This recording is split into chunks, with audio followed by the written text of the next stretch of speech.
who's been a speaker twice before at the QASIG, and is published author and has written a book called MetaAutomation, which he talks about.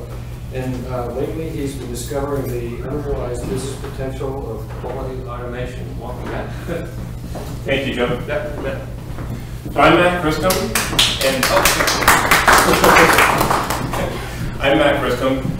I do MetaAutomation, which is about how to do software faster, at higher quality, and with happier teams. I hope we get back to that part. But yes, I've been doing this for years, and I've been talking about it, so you guys are too polite to look at me funny, so I appreciate that.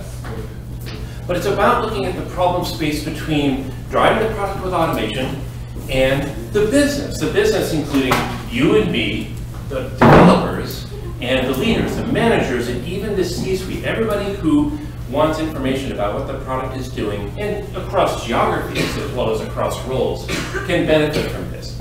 So the scope of this talk, though, is going to be a small part of this, a very important part. It's like the base, the foundation, how we're going to make all this stuff possible.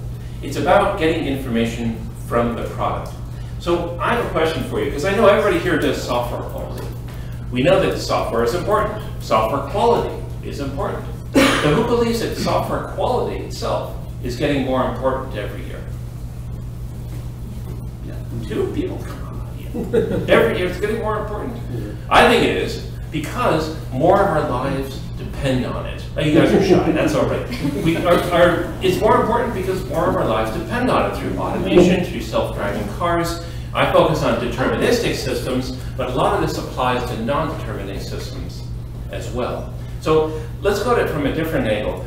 We all do manual tests sometimes, or we should, right? We're going online and buying a ticket, and we have our opinions about the design of the website. We're going to buy an airplane ticket, and it's frustrating, but this is manual tests. So we use our powers of observation, and we deduce things about, well, performance limits, or what's going on, what's going wrong, or how I could work around this problem. We're getting information back from the product. That information is important. Automation, on the other hand, we have our automation drive the product to do something. And then at the end, we get an automated pass or a fail, and that's what makes it automation. It's all automated. Plus, we get an elapsed time. But do we get any more information from the product? I mean, maybe it's implemented keywords, which is dodgy because that depends on the underlying code, and we use log statements to get information back. Who uses log statements? Or I have used log statements, not recently, but log statements, right? So I have good news and bad news for you. First, the bad news. Log statements are the wrong tool for this job.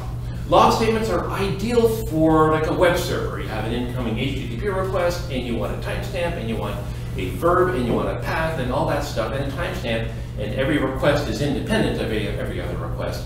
And they go on essentially forever. Log statements for instrumentation. Well, if you have telemetry in your product and you have data coming back, you use logs for that. Or like an electrical distribution network, you have logs.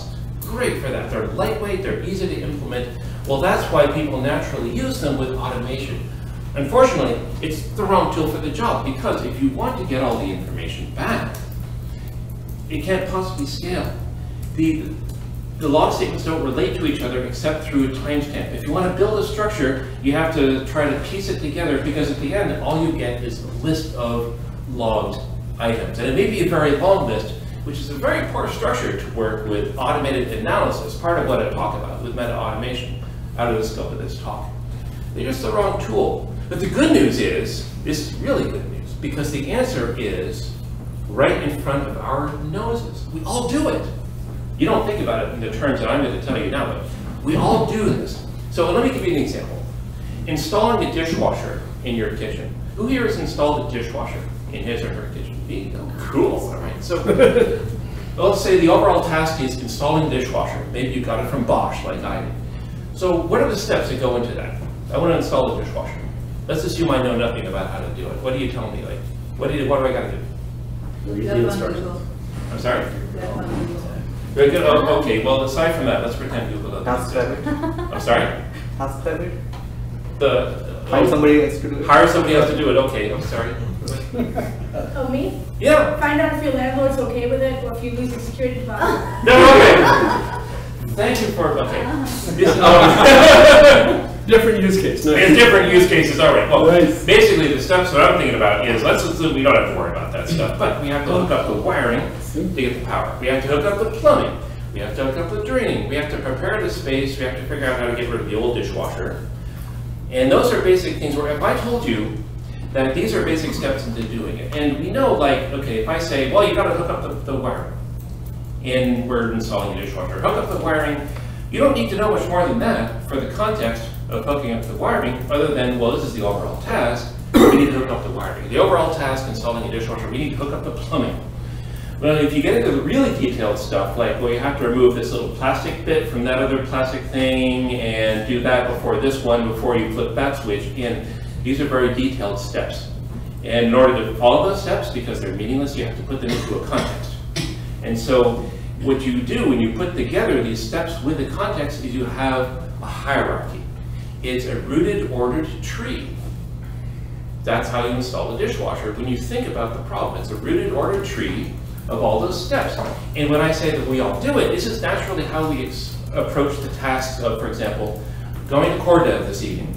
How do we get here? Well, we don't think of it as step 1, step 2, step 3. Step 371, greet Joe. Step 372, get a beer. We don't think of it that way. We think of it in terms of a hierarchy. And so the most basic pattern in the pattern language, MetaAutomation, I call hierarchical steps, because that's a natural way for you to describe the procedure. It's most basic because it is the fundamental way where you can get all that information back from the product that logs cannot get you. Logs can't get you there, but hierarchical steps can get you there. And once you have that, you can do some very powerful stuff. So for example, Satya was talking about flaky tests. Google has some stuff to say about flaky tests. I can show you how to solve the flaky test problem completely, utterly. 0 non-actionable check failures. But in order to get there, you need all the information back from the product that you're driving. You need all the performance information. You need everything about the dependency completely. And you have to store all the 0 non-structured check failures XML. You're wondering how to implement this, go to MetaAutomation.net, and I link to several of 3 samples on GitHub. And they're open source. You can download them. They use the free SKU of Visual Studio. Run the code, play with it. You can reuse it. You can modify it. Each sample has several samples in there. It's very cool stuff, and it goes way beyond what I can talk about just now in terms of what I can do. But we cannot afford to not do this. The software quality is getting more important every year. We need the information back from the product.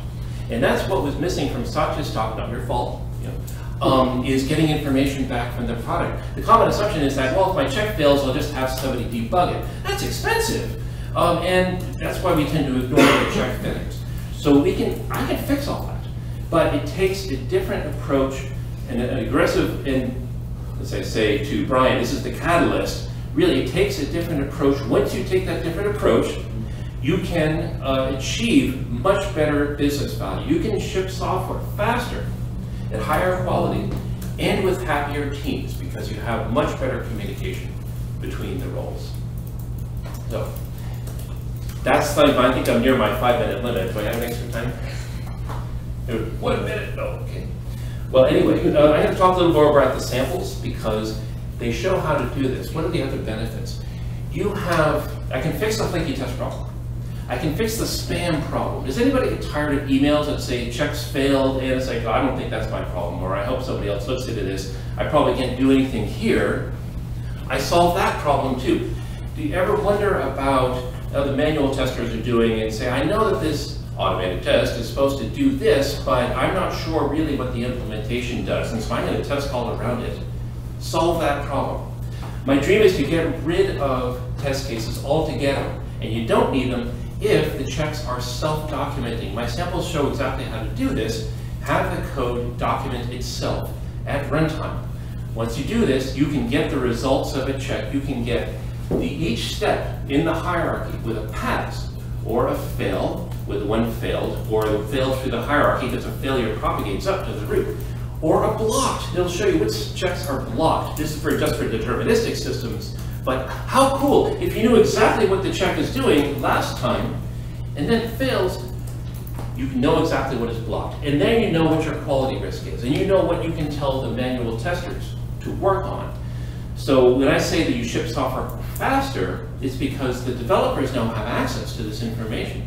And they can run these checks fast enough so that they have very high confidence that as far as you measure the quality of the product, it still works. All these criteria are still met in the product. Which criteria? Well, you look it up and you see, well, here's the data on the product, here's how many milliseconds this step took, here is the measurement that is made, here is what my instrumentation tells me if you have product instrumentation, here is what the external dependency does, because it all has to be integrated for you to get a really good artifact of the check run in pure data, because what you get out is XML, which is excellent for not just analysis, but also, does anybody know XSL? Okay, besides me. Yeah, cool. They're pretty great, powerful language, and it'll make web pages for you, and you can have an interactive view into what's going on, from the high-level views all the way down to the technology-facing steps that you need to know in test automation. So I think I'm going to stop there. Back to Joe. Where did Joe go? Oh, there you go.